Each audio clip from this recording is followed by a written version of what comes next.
Senhor, nosso Deus e Pai, estamos iniciando, Senhor, mais uma classe da Escola Bíblica Dominical, Senhor. O Ministério de Ensino, meu Pai, eu costumo dizer que era a menina dos teus olhos. Tanto é que tu és chamado mestre, Rabi, ou Rabuni, que quer dizer meu mestre. Então, Senhor, sê sobre nós nesta manhã. Neste início, Senhor, de aula, esteja conosco. Sensibiliza os nossos ouvidos, meu Pai. Sensibiliza o nosso coração, os nossos pensamentos, os nossos sentimentos, a nossa vontade, para que queiramos dar mais alguns passos em direção ao conhecimento. Sabendo que conhecimento na Tua palavra, Senhor, Dahat, vem do verbo Yadar, que quer dizer ter intimidade. Quanto mais aprendemos de Ti, Senhor, mais intimidades temos contigo. E ter intimidade contigo, Senhor, é participar dos Teus secretos. Amém. Participar dos Teus segredos, meu Pai. Portanto, revela-nos, meu Senhor querido, revela-nos a Tua boa, agradável e perfeita vontade nesta manhã. E que possamos, meu Pai, quando sairmos daqui, possamos estar mais próximos de Ti, Senhor, para que nós nos possamos achegar ao trono da graça, meu Senhor querido, conforme diz a Tua palavra em Hebreus 4,16. Santo de Israel, pedimos, agradecemos e Te louvamos, Senhor, não apenas por aqueles que aqui estão, mas ainda mais por aqueles que ainda vão chegar, Senhor. Toca, Senhor, na vida de cada um de nós. Faze com que, Senhor, sejamos mais prestos, ou seja, mais prontos para aprender de Ti, querendo sempre, Senhor, ser pontuais em nossa vida. Pedimos, agradecemos e Te louvamos, meu Pai, em nome de Jesus. Amém. E graças a Deus. Amém. Glória a Deus. A nossa presença pode ser confirmada através daqui destes, como é que chama isso aqui mesmo, gente? Desse link, mente.com/78385224. E você deve deixar, se você está aqui pela primeira vez, deve deixar com a Claudinha, que é a nossa assistente, deve deixar o seu nome para que você possa receber as apostilas, que por sinal ontem eu mandei uma apostila que você deve estar recebendo agora, uma apostila que eu sugeriria que você olhasse com muito carinho, não essa, mas todas, mas esta que você vai receber agora é uma apostila muito especial, que ela fala de oração e oração contrária. Amém. Nestes textos, nós vamos definir o que é oração, vamos definir como ela deve ser processada e falamos principalmente sobre oração contrária. Aí você perguntaria para mim, por que, pastor? Porque quando eu assumi o ministério de intercessão da Igreja Batista, eu percebi que a maior parte do nosso grupo, a maior parte ou quase totalidade, tinha um medo tremendo de oração contrária. E eu sugiro, inclusive, que você leia com bastante atenção. Por quê?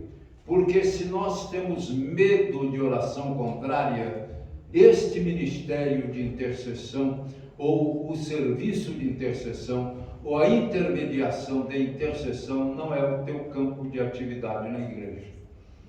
É mais ou menos como aquele que se propõe a ser salva-vidas, não em piscinas, mas principalmente no mar, não sabe nadar. Você já imaginou o que seria isso? Dá para você pensar? Eu nunca tinha pensado nisso, estou falando agora pelo Espírito Santo. Amém. Então, se por acaso você tem medo de oração contrária, leia esta apostila.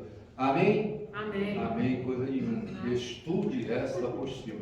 Amém. Ler é uma coisa, estudar é outra. Estudar é você deter-se nas linhas e nas entrelinhas daquilo que está escrito, para que você possa assimilar o máximo possível daquilo que o Espírito Santo está falando com você. Saiba de uma coisa, quando eu digo que o ministério de ensino para o Senhor Jesus era a menina dos seus olhos, nós temos que imaginar que qualquer menção de ensino na igreja tem como suporte a ajuda, a presença e a absoluta intermediação do Senhor Jesus em nossa vida. Amém. Amém? Amém. Eu gostaria de lembrar algumas coisas antes de começar a aula de hoje. Gostaria de lembrar algumas coisas. Nós temos e nós vivemos em dois mundos. Um mundo material, ou mundo físico, que é esse que nós vemos, é esse de que nós tomamos conhecimento através dos nossos 5 sentidos. Todo mundo se lembra quais são os 5 sentidos?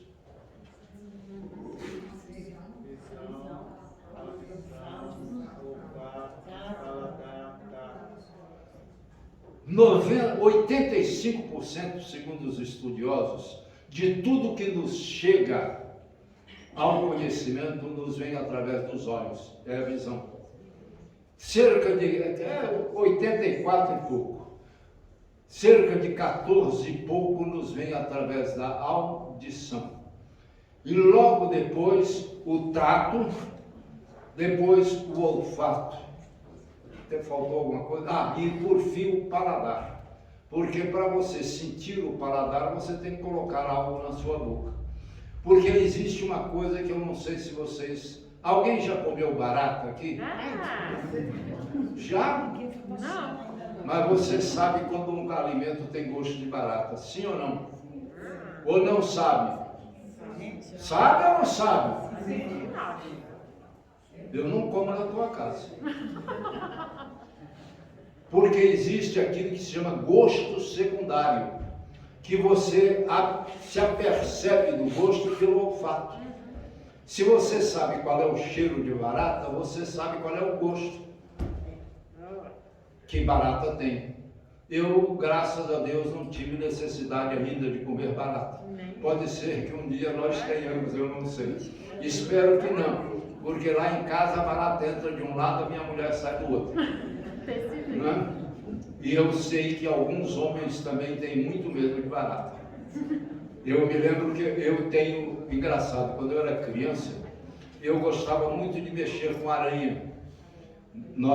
Eu fui criado em fazenda e havia nas beiradas do telhado muitas teias de aranha. Eu pegava aquelas aranhas, colocava em umas forquilhas só para vê-las tecer as suas teias.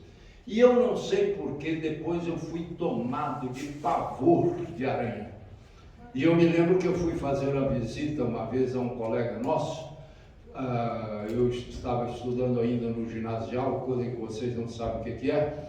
E eu me lembro que apareceu uma aranha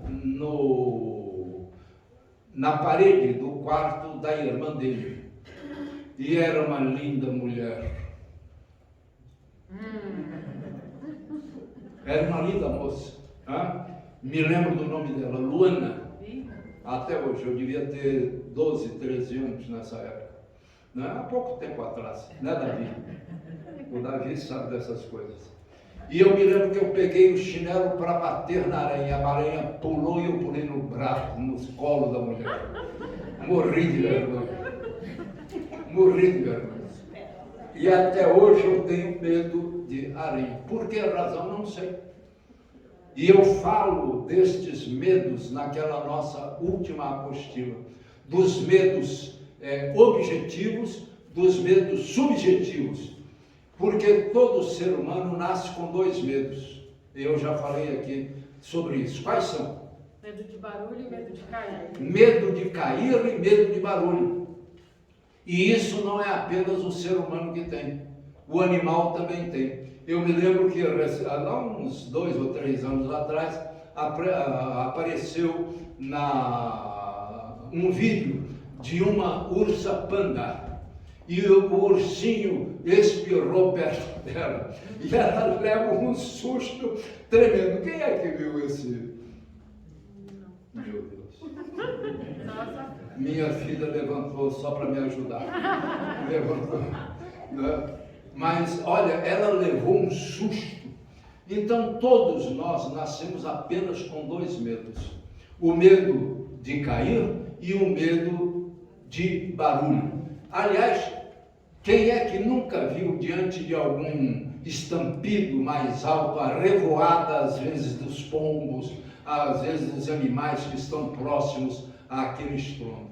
Alguém já viu isso? Já presenciou isso? Já.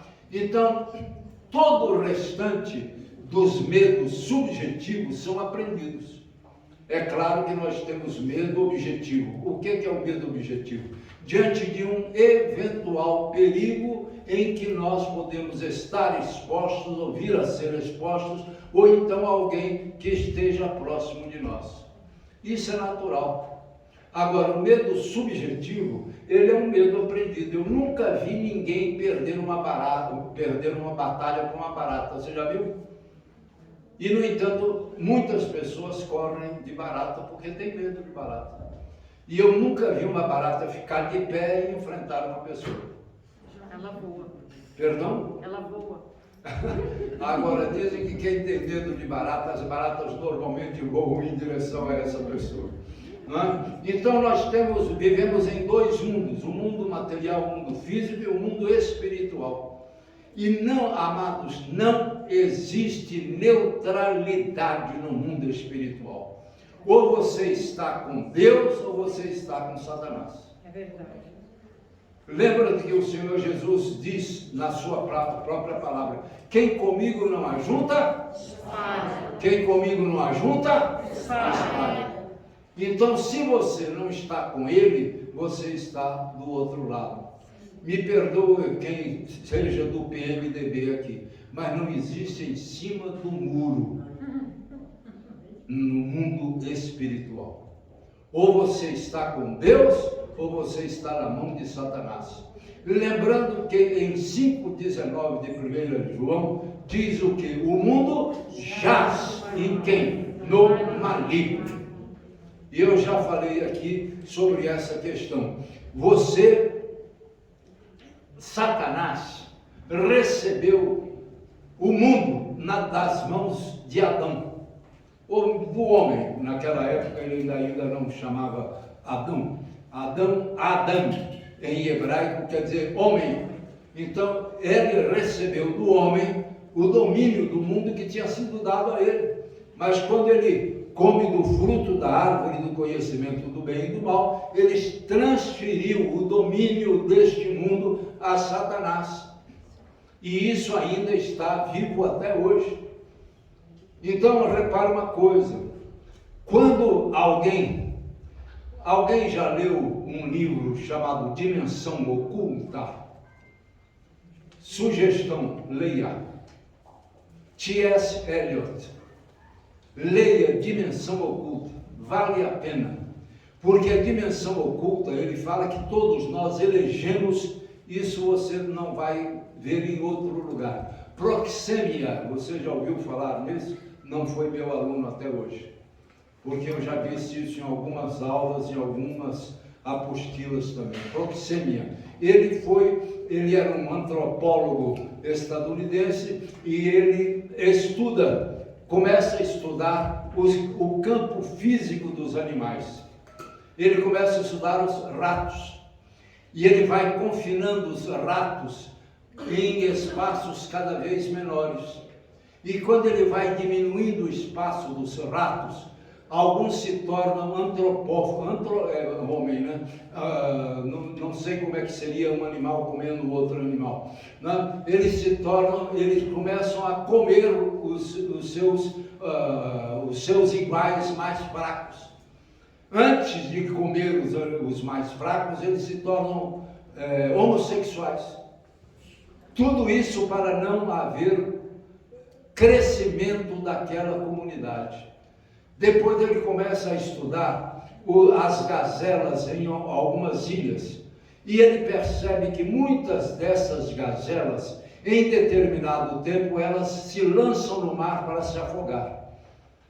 E ele descobriu que elas fazem isso porque o número delas se tornou incompatível com o pasto oferecido aos seus iguais. Elas preferem morrer a favor daqueles que vão continuar vivos. Olha que coisa maravilhosa. E depois ele começa a estudar o ser humano. Então cada um de nós tem um espaço que ele denomina o espaço pessoal de cada um, dizendo o seguinte, que quanto mais importante a pessoa, maior o espaço físico que essa pessoa exige para si. Eu não sei se já aconteceu com você. Quando você está num quarto, alguém aqui já trabalhou em sala fechada ou sala do seu trabalho, em que só você está ali com uma mesa e uma cadeira? Alguém já trabalhou assim? Ai de quem entrar ali sem pedir licença. Sim ou não? Sim. Sim ou não? Sim, sim. Vocês se lembram daquela sunamita, quando fez aquele quartinho no alto da sua casa para Eliseu? Ela não entrava no quarto dele, ficava na porta. Ficava na porta, respeitando o espaço físico daquele profeta.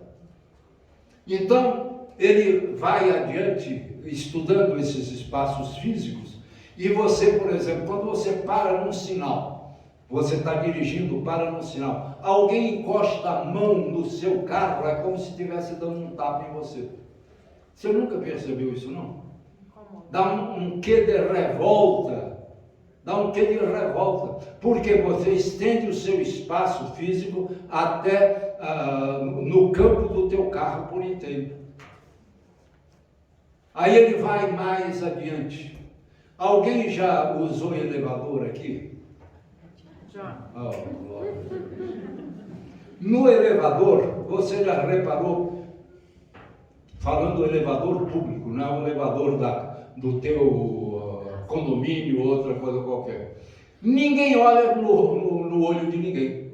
Ou você olha para baixo, olha para cima. Por quê? Porque você está sendo invadido no seu espaço físico. E você já reparou que quando a porta do elevador se abre, você não sai exatamente em cima do passo do outro, você espera ele dar 1, 2 passos, você sai. Aquele é o espaço físico que você exige para você. Olha que coisa interessante. Então leiam esse livro, vale a pena. Vale a pena ler esse livro, chama-se Dimensão Oculta. É por isso que muitas vezes, por exemplo, você só permite que alguém chegue próximo de você quando há intimidade com aquela pessoa. E ele vai além, estuda então os circos e o comportamento dos adestradores dos animais.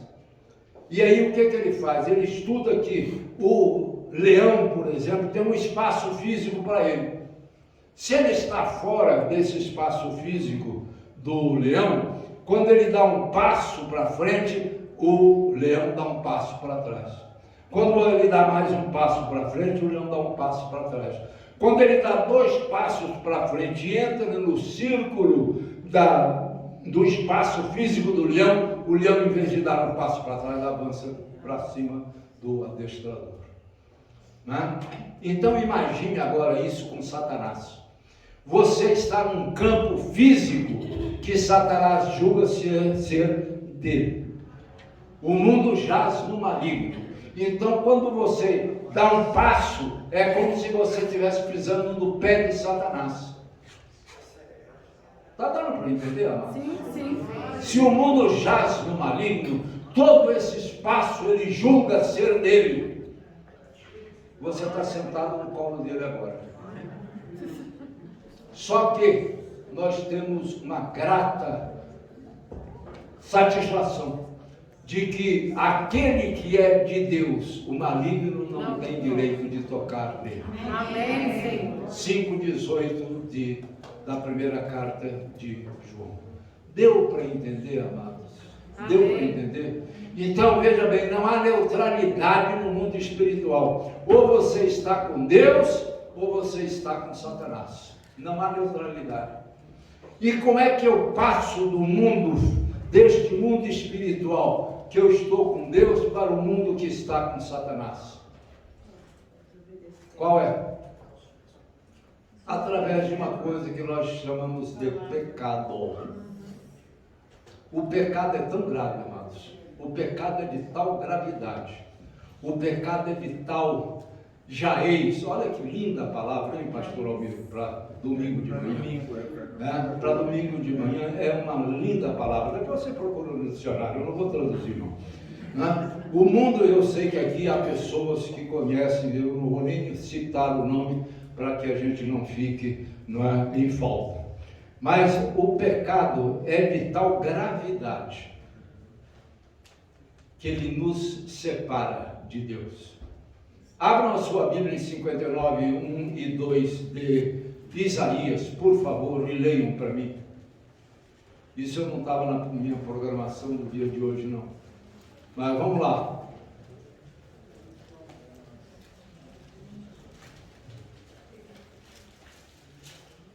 (59, 1 e 2 de Isaías). Eis que a mão do Senhor não está encolhida, para que não possa salvar, e o seu ouvido não está surdo, para que não poder ouvir. Mas as iniquidades de vocês fazem separação entre vocês e o seu Deus. E os pecados que vocês cometem o levam a esconder o seu rosto de vocês, para não ouvir os seus pedidos. Glória. Perceberam a gravidade do pecado? Perceberam a gravidade do pecado? Agora repita comigo, a palavra de Deus. A palavra de Deus Tem uma solução tem uma solução para essa situação cometida por mim. cometida por mim. 1 de João 1,9. O que é iniquidade? O que é pecado? Iniquidade é o pecado repetido. Pecado repetido. Isso é que é iniquidade. Repare, a iniquidade, o nosso pecado nos separa de Deus, Ele não nos ouve. Conquanto os seus ouvidos não estejam agravados para que não possam ouvir, nem suas mãos encolhidas para que não possa salvar. Olha que coisa brava. E quando você peca, saiba de uma coisa, você entra no terreno de Satanás. E aí o que acontece? Satanás pode pegar você.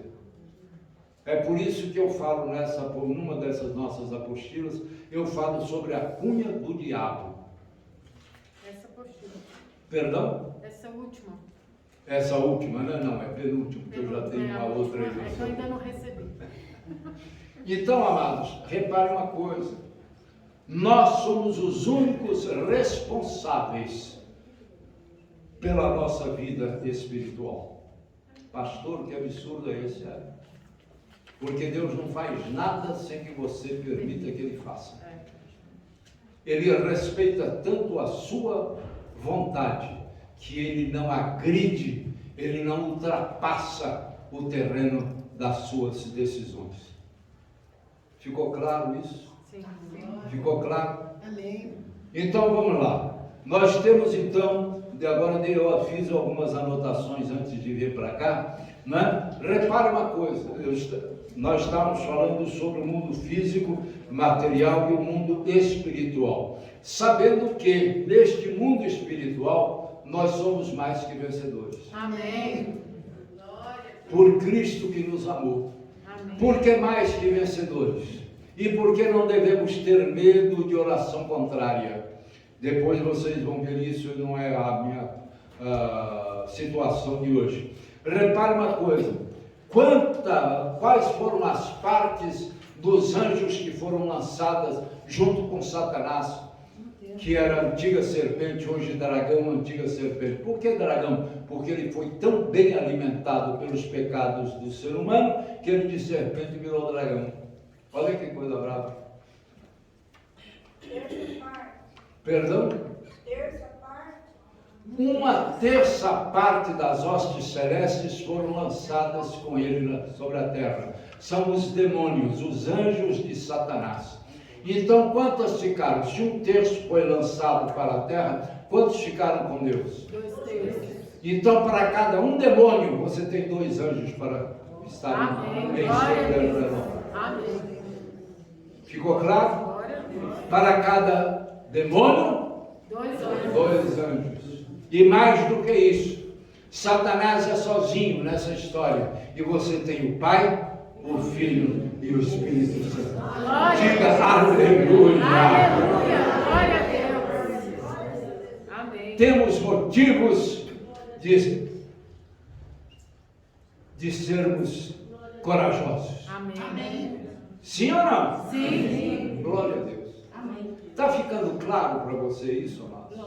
É possível que você não encontre isso ainda nas minhas apostilas, talvez nunca encontre, porque eu anotei isso lá de pé, ainda lá em casa. Então você tem 2 mundos: o mundo material e o mundo espiritual. Você tem 2 mundos: o mundo da luz e o mundo das trevas.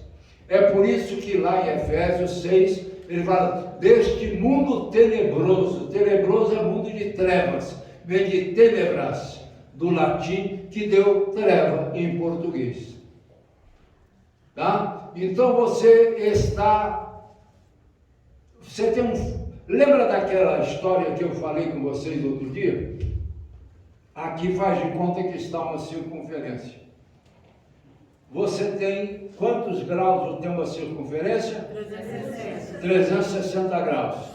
Você tem 1 grau para acertar e 359 para errar. Por isso nós devemos ter muita cautela. É por isso que Pedro, lá em 5,8, diz: sede sóbrios e vigilantes.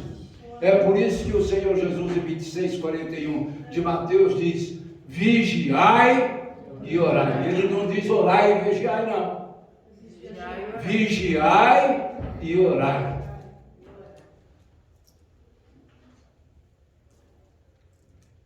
Olhos, ouvidos, olfato, paladar e tato. Você sabe que quando os sacerdotes iam ser consagrados a Deus, pegava-se o sangue do cordeiro, tocava-se nas orelhas dele, para que ele só ouvisse a voz de Deus. Amém. Tocava-se no dedo polegar, para que ele só pegasse naquilo que Deus aprovaria que ele pegasse. Depois ungiam os dedos dos pés, para que ele só andasse nos caminhos do Senhor. Amém. Então essas coisas nós temos que ter ideia. Ali o templo era a representação física da vontade de Deus de estar entre nós. Templo, eu estou numa dessas apostilas minhas, eu acho que é na penúltima. Templo quer dizer morada. Ele ordenou que se fizesse um santuário onde ele pudesse morar com o seu povo. Amém. Hoje nós não precisamos disso. Por que razão não precisamos? Porque quando o Senhor Jesus morre, o véu do santuário se rasga de alto a baixo. Se fosse de baixo para cima, podia ser por força humana, mas do alto a baixo. Ele tinha 10 centímetros de espessura. Segundo os estudiosos, precisariam de 20 juntas de boi, 10 de um lado, 10 do outro, para poder rasgar aquilo. E, no entanto, quando se rasga o véu de alto a baixo, o Santo dos Santos se projeta até você. Amém. Hoje, você é o sumo sacerdote por isso. Você está no Santo dos Santos do Senhor. Amém, Senhor. Glória a Deus. Está ficando claro? Amém. Vamos lá. Mundo da luz e mundo das trevas. O Senhor Jesus, em João 8,12, diz: eu sou a luz do mundo. Aquele que anda após mim não anda em trevas. Amém. É assim que nós queremos andar aqui na terra? Essa é a pergunta. Outra coisa, vamos lembrar das nossas posições na intercessão. Eu digo que nós agimos na intercessão como, primeiro, advogado. O que é o advogado? Advogado vem de duas palavras latinas. Advocare, aquele que fala junto. Por que isso? Porque nem todos são capazes de dizer aquilo que querem dizer da melhor maneira que poderiam dizer. Por isso, se levava o indivíduo que queria ter uma causa dele julgada ao fórum. Fórum era uma praça onde estava o consulado romano. SPQR. Alguém já ouviu essa sigla? Senatus Populusque Romanos. O Senado e o povo romano. Ali estavam os senadores, os cônsules reunidos. Para quê? Para julgar aquela causa. Então, se eu não tinha capacidade, ou não tivesse capacidade para eu mesmo levar a minha causa aos senadores, eu arrumava alguém para vir comigo e eu do lado dessa pessoa, a pessoa falava por mim, advocare, né? Falar junto. Então, nossa primeira posição como intercessores, como advogados, em que nós levamos a causa de uma pessoa à presença de Deus. Amém. Está dando para entender? Amém. Essa é a primeira posição nossa. Agimos em duas situações. Preventivamente, antes que um mal aconteça. Antes que o mal aconteça. Alguém já ouviu falar em habeas corpus preventivo? Já. Agora está cheio disso por aí. Não é? O que é isso? Quando você está na iminência, ou provável iminência de ser preso, você impetra um habeas corpus preventivo para que você continue com a sua liberdade de ir e vir sem ser recolhido à prisão. Ficou claro? Sim. Ou então custódia, que fica mais bonito que prisão, né? Então, essa é a primeira posição nossa como advogados. Segunda posição nossa como advogados, como intercessores, membros do Ministério Público.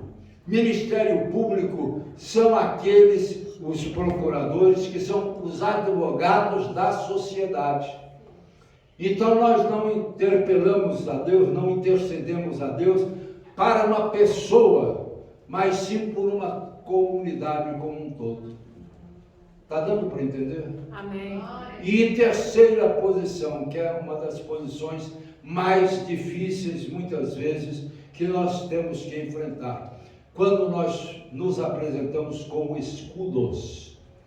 Eu vou pedir, me perdoa, mas eu vou pedir ao diácono Evilásio que venha até aqui, para que nós possamos demonstrar isto. Escolhi ele porque ele é magrinho. Outro dia eu escolhi, vem cá, rapaz.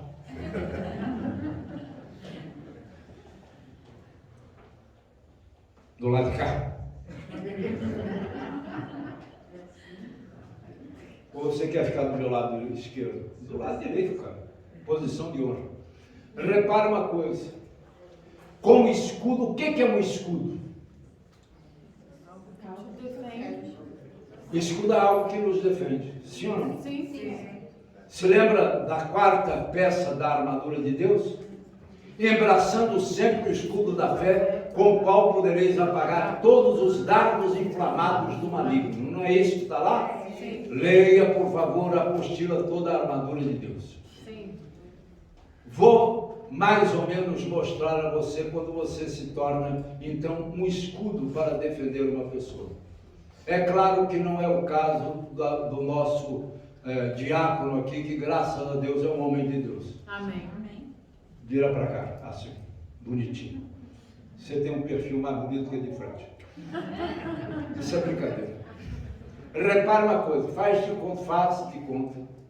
Diga para mim, eu vou fazer de conta. Eu vou fazer de conta. Ele manifesta um espírito imundo. Está repreendido. Como é que é? Amém, né? Diga amém. Repare, nós temos, quando não sei se vocês já viram alguém manifestar um espírito imundo. Ele se debate para lá e para cá, se joga no chão, faz uma arruaça geral. Eu já vi pessoas manifestarem na igreja de levantar um banco junto com todo mundo sentado. Eles têm uma força fora do comum. Lembra daquela magrinha, fininha, esmirrada, mocinha, que eu fui à casa dela para orar pela mãe que estava enferma? Ela manifestou um demônio. Ela não pesava mais de 30 quilos, ela me levantou.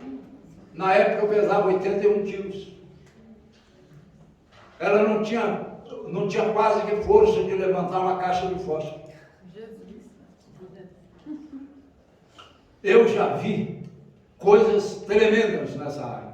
Então, repare uma coisa, quando manifesta uma pessoa para que ela não se machuque, a primeira coisa que você tem que fazer, como escudo, é segurá-la para defendê-la de ser machucada por aquele espírito que manifestou. Lembra daquele espírito daquela criança que o pai levou ao Senhor Jesus, lá em 9 de Marcos, que quando viu o Senhor Jesus se lançou em terra? Sim. Se lembra? Sim. Até hoje acontece isso. Possivelmente foi a uma certa distância, por isso o Senhor Jesus não a segurou. Nós temos duas técnicas para isso. Primeira técnica, para que a pessoa não se machuque: segurar atrás do pescoço dessa pessoa e fazer o seguinte. Alguém luta MMA aí? Eu aprendi isto com um lutador de karatê. Eu acho que foi de karatê ou jiu-jitsu, não sei. Não importa. Cruza os teus dedos atrás do pescoço da figura, bota uma perna para frente, outra para trás, ó. Ele pode querer se debater como queira, não vai sair daqui mesmo. Primeiro, você está com base, para que você não seja arrancado do chão. Segundo, que você tira as forças da pessoa, você coloca o teu cotovelo no plexo solar da pessoa. E também evita, se for mulher, tocar nos seios dessa pessoa. Então você faz isso. Depois que ele tiver dominado e você disser, coloca as mãos para trás, ele é obrigado a colocar. Em nome de Jesus. Amém. E eu não sei se você já viu. Ele, yeah! Olha a minha mão. Yeah! É bem assim. É pena que a Rony não está aqui hoje, porque um dia nós estávamos dando uma aula aqui, ela estava e eu fiz isso, ela deu 3 saltos para trás, né, quase que quebra aqui a entrada do altar, de medo, que ela pensou que eu estivesse manifestando. Né? Então, primeira coisa, quando você sente que ele está dominado com as mãos para trás, você segura com o braço esquerdo atrás e coloca a mão na cabeça da pessoa e diz, em nome de Jesus, do maior ao menor, do Senhor ao céu, porque você não vai saber quem é, por que do maior ao menor, do Senhor ao céu? Porque se você expulsa apenas aquele demônio que está manifestado naquela pessoa, está dando para ouvir aí? Tá. Oh, glória. Se você faz isso, expulsando apenas aquele espírito que está ali, quando ele sai, o maioral da cabeça daquela pessoa volta e traz o outro para si. E quando você determina que o maior ao menor, do Senhor, que é o da cabeça, aos pés, saiam, então saem todos. Amém. E a porta espiritual dessa pessoa se fecha. E o Senhor Jesus, pelo Espírito Santo, começa a proteger aquela vida. Amém. Glória Amém? a Deus. Amém. Ficou claro? Amém. Então você fazendo isso, você está servindo de escudo para aquela pessoa. Por quê? Porque você entrou na frente de Satanás, faz de conta que ele está aqui, está amarrado em nome de Jesus, né? Ou repreendido, ele está aqui. Você faz isso. Para passar a ele, tem que passar por você. Você é o escudo de proteção dessa pessoa. Amém. Glória Amém? a Deus. Amém. Querido, muito obrigado. Deus te abençoe. Amém. Glória a Deus. Só Deus sabe. Bom, então, repare uma coisa, amados. Eu digo nessa minha apostila, obrigadão, tá, querido? Obrigado para a senhora ter cedido o maridão, tá? Dona Bianca, com K. Não é isso? Então, repare uma coisa. Quando eles foram a Israel, ele me trouxe um painel maravilhoso. Eu tenho em casa até hoje. Lindo, maravilhoso painel que ele me trouxe. Então, repare uma coisa, amados. Eu digo na minha apostila, numa delas, eu acho que é a penúltima apostila, eu digo que estas questões são para pessoas preparadas. Não entre numa batalha dessa, numa luta dessa, refrega, é uma palavra boa para hoje também, né? Não entre numa refrega dessa sem você estar preparado. Senão você vai perder a batalha. Abra a Bíblia de vocês em 2 Timóteo 2,15, por favor. Eu vou repetir, tá, Maia? Tá, pode. Perdão, eu peço perdão porque ela sabe tudo que eu vou dizer. Que isso, pastor? Só que eu não descobri os dois erros Não da minha apostila. Pois é. Estão ocultos.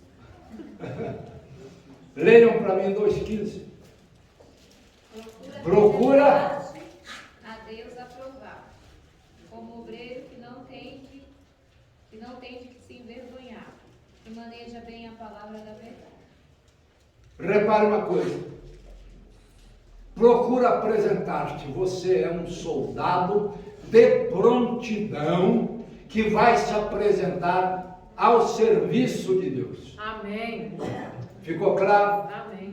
Procura apresentar-te como obreiro aprovado. É isso que está aí? Sim. Sim ou não? Sim. Deixa eu dizer para vocês uma coisa. Aí é que eu vou entrar. Esta palavra que Paulo usa é uma palavra, oh maravilha de Deus. Glória a Deus. É o ar É. que está soprando agora. Ele só lembrou depois que eu já passei mais de 20 vezes A toalhinha. a toalha na testa. Mas é um bom menino, eu te perdoo. Então repare uma coisa. Esta palavra aprovado é uma palavra essencialmente essencial. Em grego ela é dokimos. Dokimos era um adjetivo usado para o banqueiro fiel. O que é um banqueiro fiel, pastor? As moedas antigamente eram de ouro e prata. Lembra disso? Sim. Eu não lembro nada da minha época. A gente vê. Embora eu ainda me lembre de moedas de prata, como o pastor Almiro também deve se lembrar. Eu ainda tinha, recentemente eu ainda tinha algumas. Quem tem dólar, silver dólar, tem um dinheiro de prata, né? Eram feitos de metal nobre, ouro e prata. Quando você depositava uma placa daquela de metal no banco, ela valia o quanto pesava. Tantos ciclos de ouro, tantos ciclos de prata, você encontra isso em quase todas as passagens bíblicas que falam de dinheiro. Então, repare uma coisa. O que o banqueiro que não era fiel fazia? Ele raspava, ia tirando prata e ouro daquele tablete de dinheiro. Está dando para entender? Sim. Ele ia raspando. Então, se você depositava tantos ciclos, quando você ia recolher aquele dinheiro, já não tinha tantos ciclos, tinha menos. Imagine um banqueiro que tivesse um determinado número de depositantes, o quanto que ele amealhava de ouro por ser desonesto. Desaprovados, adokimos. Aí, esse A é partícula negativa. Obrigado. Eu ouvi daqui. Era uma partícula. Então, repare uma coisa. Este obreiro é dokimos, aprovado. É o obreiro fiel. Eu não sei se você se lembra, talvez se lembre, eu me lembro, o pastor pastor Almiro também deve se lembrar, daquelas moedas que tinham ranhuras em sua borda. Lembra disso? Alguém se lembra disso? Era cheio de ranhurazinha.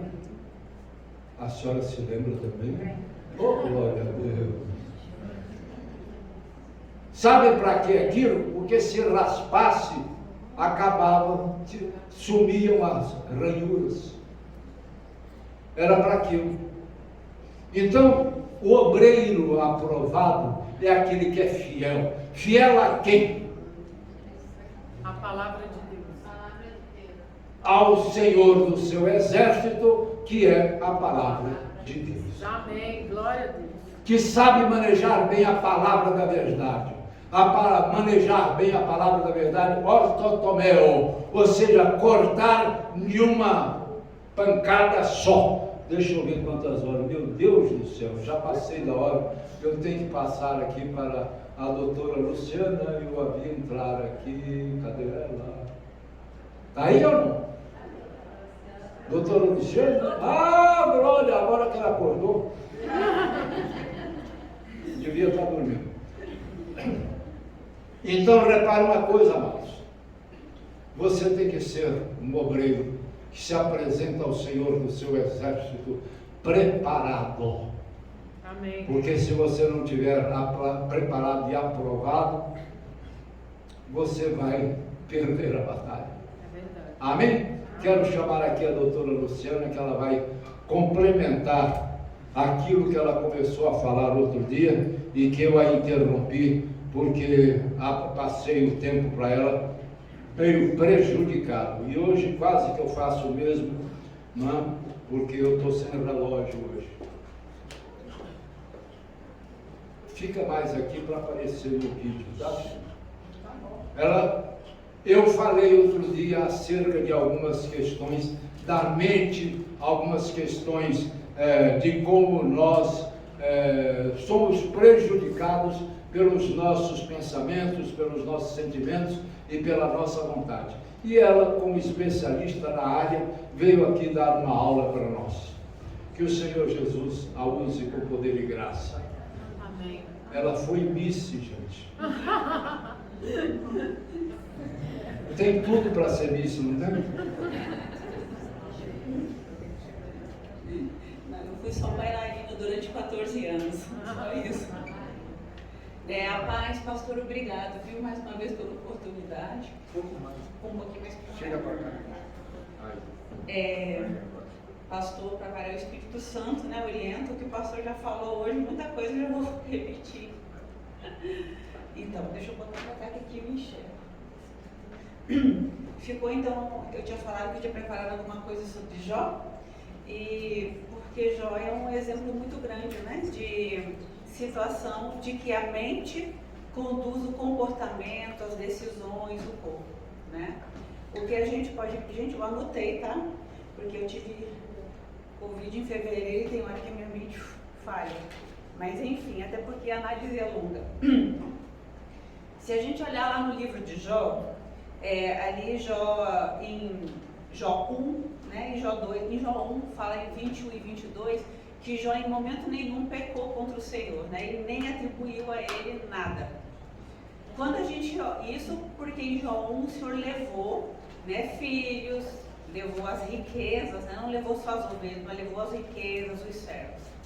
Em Jó 2, quando o Senhor permite que o inimigo toca em Jó, ali fala que Jó em tudo isso não pecou com os lábios, mas não fala da mente de Jó.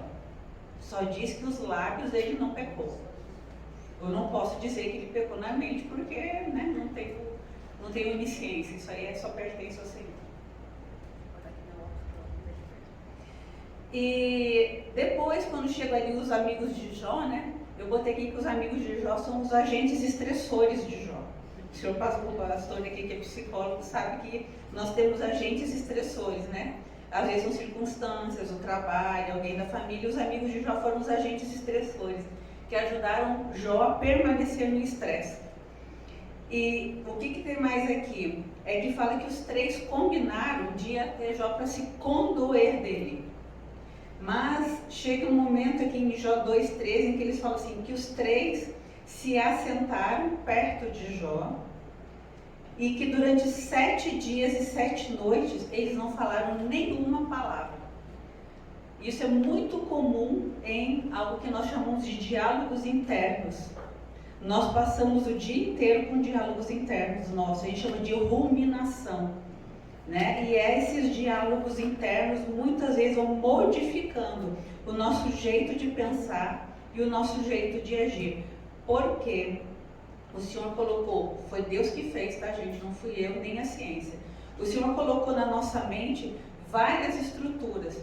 Nós temos, por exemplo, o córtex inferior, que é muito responsável pela tristeza, o córtex insular pelo nojo, pela empatia. Nós temos o núcleo accumbens, que está relacionado com o prazer, que está muito interligado aos vícios, né? Vício em droga, bebida, comida, né? Porque comer demais também é vício.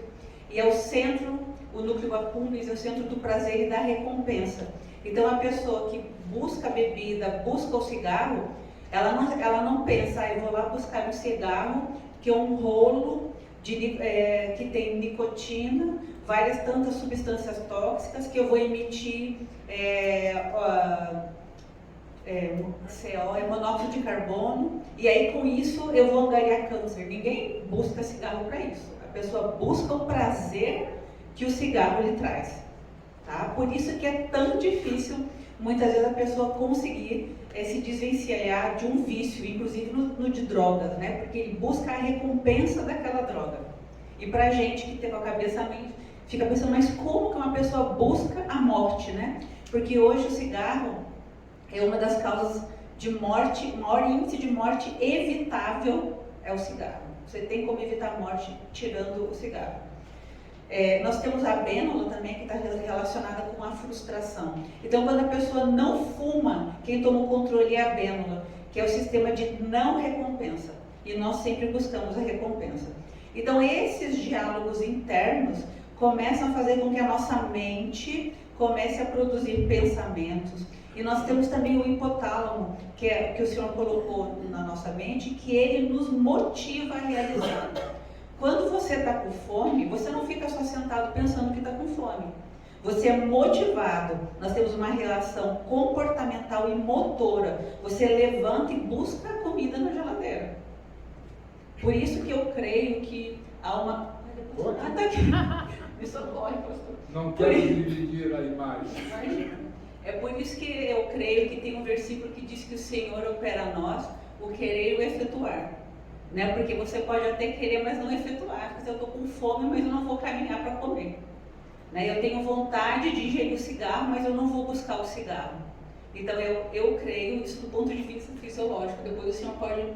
Claro que eu não estou tirando aqui o ponto de vista espiritual. Tá bom? Então vejam que os três ficaram praticamente uma semana de boca fechada. Diálogos internos. Quando eles começam a falar, em Jó 3 fala assim, depois disso Jó começou a falar. Durante esses 7 dias, processos foram feitos na mente, embora ele tivesse sentado e de boca fechada. E o que acontece? Todos esses diálogos internos fazem com que o nosso corpo fique em alerta o tempo inteiro. Muitas vezes você está ali sentado e sua mente está ali processando. Por isso que a mente é um campo de batalha do inimigo. E por isso que falar de nossa mente em intercessão, para conhecer não só a nossa, mas entender de quem se intercede, é muito importante abordar desse assunto. Outra situação também que eu tenho para falar é que eles não começam falando da situação real do que Jó viveu. Em momento nenhum Jó questionou, nossa, mas como eu construí aquela casa que veio o vento e matou meus filhos? Não, ele fala, ele fica externando o diálogo interno que ele teve. Deixa eu passar aqui, porque meu óculos é de perto, não é de longe. Bom, então continuando, o que acontece? Quando nós estamos num momento de estresse, o estresse tem 3 etapas. Nós temos a etapa do alerta, a etapa da resistência e a etapa da exaustão. O que é? Hoje nós vivemos num mundo estressado. O que é a fase do alerta?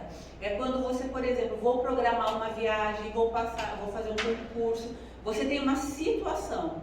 O seu corpo todo se mobiliza para você estar preparado para aquela situação. Né? Então você fica eufórico, você fica motivado. A motivação é um estado de estresse, mas um estresse bom, tá? Nós temos então ali o hipotálamo, né, que está relacionado com todo esse sistema límbico da recompensa, da frustração. Ele está ligado, nós chamamos com a hipófise, né? O eixo HHA. O HPA por conta da pituitária, né? Isso. Então, é hipotálamo, hipófise que liga na pituitária, que está em relação com a adrenal. A adrenal, como o pastor falou, ela produz adrenalina e noradrenalina, que vai fazer o nosso sistema nervoso simpático acionar, que é o sistema de fuga ou luta. Eu sempre digo que o sistema nervoso simpático, ele funciona na hora que você vai pegar um ônibus. Depende da hora que o ônibus chega. Se imagine você na situação de ter que pegar um ônibus e está atrasado, quem vai funcionar? O sistema nervoso simpático. O que vai fazer? Dilatar a sua pupila, que vai acionar a adrenalina lá na adrenal, que é o rim, aí fica acima dos rins. O que vai acontecer? Você vai ter algo chamado midríase, a sua pupila vai dilatar. Esse sistema, ele ativa algumas coisas e inibe outras coisas.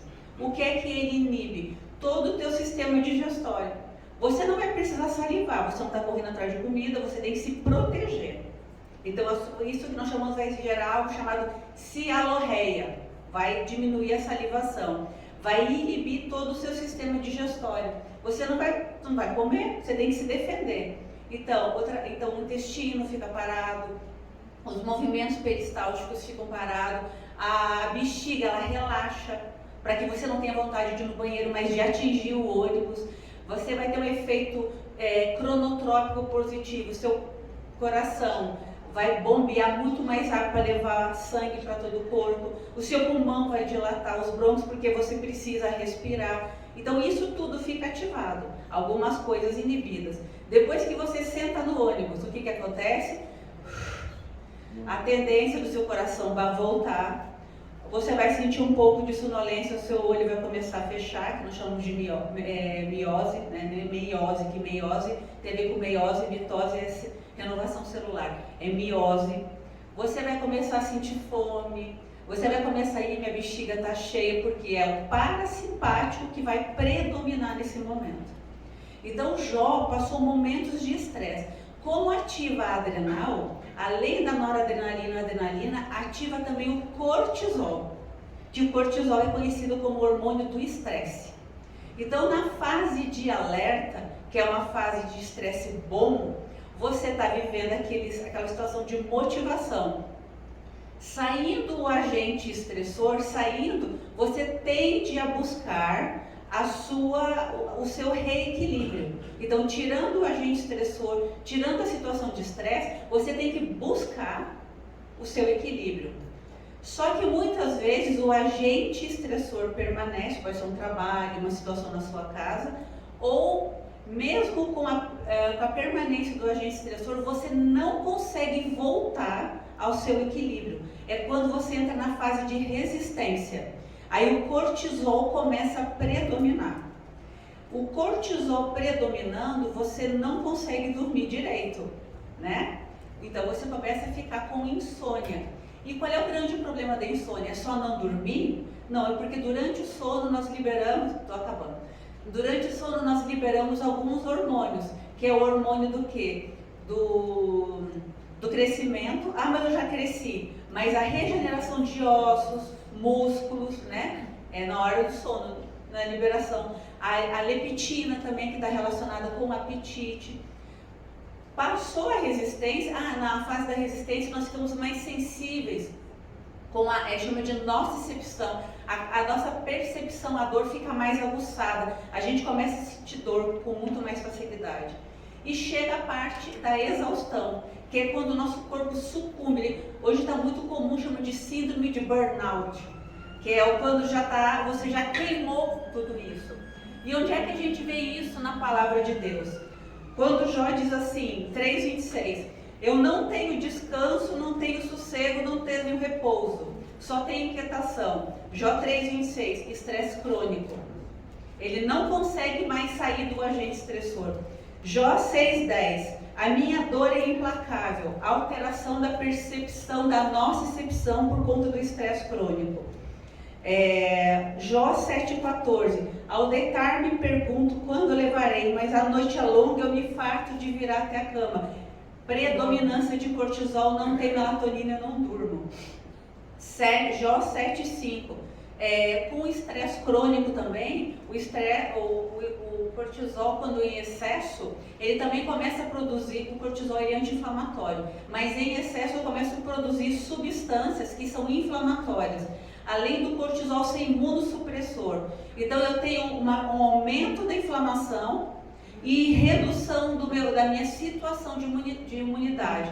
Como todo mundo pode ver, quando a pessoa está estressada, ela começa a ficar doente, começa a ter processos alérgicos. Muito comum, como está escrito aqui, ó, Jó 7:5. O meu corpo está vestido... Jó 7:5. O meu corpo está vestido de verme, crostas terrosas, a minha pele racha e novamente se forma pus. Ele não consegue nem reagir, tá? E a última coisa, o que mais fala aqui? Jó 19:20, os meus ossos se apegam à minha pele, o cortisol é catabólico, vai diminuindo o seu músculo porque você não libera o hormônio do crescimento porque não dorme. Jó 16:8 que diz que está enrugado e com magreza, cortisol catabólico. Isso aí é para mostrar que o nosso cérebro ele age muito mais pela percepção e que pela realidade. Estou acabando, e que a partir de 38, 39, 40 e 41 de Jó, Deus se apresenta a Jó muito mais numa perspectiva de modificar o entendimento de Jó acerca da situação que ele estava. Depois que essa mudança fala, quando Deus fala, Jó, aonde você estava quando eu criei a terra? Jó fala, os meus olhos te veem de outro jeito, eu sei que não pode frustrar. Depois dessa restauração do entendimento, é que Deus fala, Jó, agora você vai interceder por eles. Então a mudança da mente daquele homem o capacitou como intercessor. E depois disso foi que Deus restituiu do ponto de vista real tudo que Deus tinha para ele. Amém? Amém. Obrigado, pastor. Muito obrigado pela aula, doutora. Lembrando de algo que ela não disse, ela começou do 26, no 3:25 de Jó, diz o seguinte: o que temo me sobrevém, o que receio me acontece. Cuidado com os seus medos. O medo é uma forma de fé negativa. Depois eu falo sobre isso, que eu tenho uma apostila que eu falo da fé negativa. O que está lá em Hebreus 11:1? Quantos minutos eu tenho? Já acabou. Então eu vou aproveitar esse já acabou para terminar. Amém. 11:1 de Hebreus diz o seguinte: fé é certeza das coisas que se esperam, Está dizendo que é só de coisa boa? Não. Não. É neutra, a fé é neutra. Então, o que temo me sobreviver, que receio me acontece, é a fé negativa. Aquilo ele previa o mal, e quem prevê o mal acaba atraindo o mal. Cuidado. Cuidado. Depois você me peça essa apostila que eu falo da fé negativa. Senhor, nosso Deus e Pai, muito obrigado, meu Pai, pela oportunidade que Tu nos concede de dar mais alguns passos em direção ao conhecimento. Muito obrigado pela participação da doutora Luciana, Senhor Zanetti, que veio aqui nos agraciar com os seus conhecimentos. Que essa semana, Senhor, seja uma semana de vitória. E que hoje, em que nós comemoramos, meu Pai, a Tua ressurreição, nós possamos ressurgir contigo, Senhor, para que possamos caminhar contigo pelo todo o restante dos nossos dias. Ressuscitou, ressuscitou, ressuscitou, aleluia. Excelente final de semana, excelente Páscoa, excelente semana em nome de Jesus.